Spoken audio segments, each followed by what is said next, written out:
Co verán a piques de marchar, dende o sector hostaleiro de Vilagarcía fan balance da tempada. Aseguran pechar un verán exitoso, cun bo volume de clientela. Esperábamos afluencia de xente a partir do 15 de xullo e así foi. Ata o 15 de xullo pois estuvo máis parado. A apreciación nosa é, bueno, que isto é a tendencia, porque, bueno, hai moito turista nacional, e sobre todo moita xente que ten aquí pois pisos ou familia e ven aquí a pasar os días en esa época, non? Entre o 15 de xullo e o 20 de agosto, máis ou menos, que pasen os fogos. Apuntan que esta foi unha tempada estival das clásicas, é dicir, co aluvión turístico concentrado en pouco máis dun mes. Isto, que é o habitual en Vilagarcía, difire do vivido nos 2 últimos anos, cando a afluencia de xente foi máis escalonada entre maio e setembro. No ano pasado e o anterior foron un pouco distintos polo tema.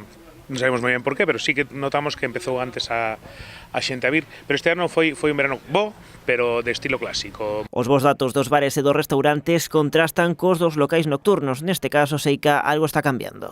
Estamos notando que a noite cada vez baixa máis.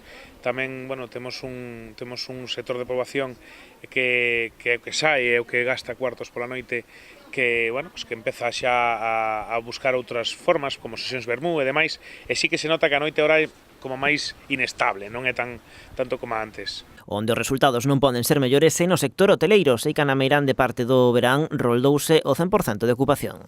Levan desde xuño a tope, o sea, aí sí que houve unha apreciación de moita xente dende moi cedo, pero bueno, porque hai que entender que ao final as plazas hoteleiras non solamente son da xente que ven a Vilagarcía, sino que facemos moito de cidade de dormitorio cando as festas son en outros sitios. Agora, co outono a piques de aterrar, a vista está xa posta nas vindeiras pontes festivas de Funtos e a Constitución, datas clásicas nas que o turista nacional escolle Vilagarcía para pasar uns días de descanso.